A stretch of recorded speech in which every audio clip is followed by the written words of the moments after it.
Bye-bye, Las Vegas, Nevada! So guys, we're living here na at Las Vegas, Nevada. Nakakalungkot mang isipin. Okay lang, nag-enjoy naman kami kahit paano. Oo, ganda oh. Ayun yung hotel namin, The Cosmopolitan.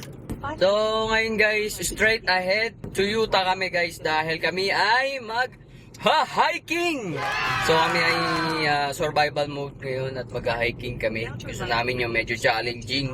Magandang view yung pupuntahan namin ngayon. Tapos bali-balita, marami daw bear, mountain lion, tiger, penguin. Basta iba-ibang klaseng hayop-kahayupan dun guys. So 2 hours drive kami from Las Vegas to Utah. 2 hours and 30 minutes, mga ganun. Gamit namin pa rin tong Tesla. Mag-i-stop muna kami para mag-charge dahil 18% lang yung battery namin. Nalobat na yung microwave oven namin. Wala kayong makikita kundi puro desert to.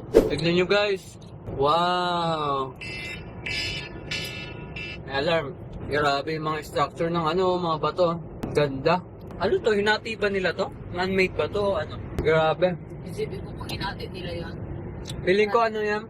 Hindi na hinati yan. Ganyan na talaga yan. Dinaan na lang dito yung kalsada. Hinati nila. Yata. Kasi ito may hati dito eh. May part lang siguro sila na hinati. Anong kotse yan? Judge? Ganda guys. Pero mas maganda. Yung rock formation ako. Yeah, din. Mas maganda yung rock formation ng mukha mo.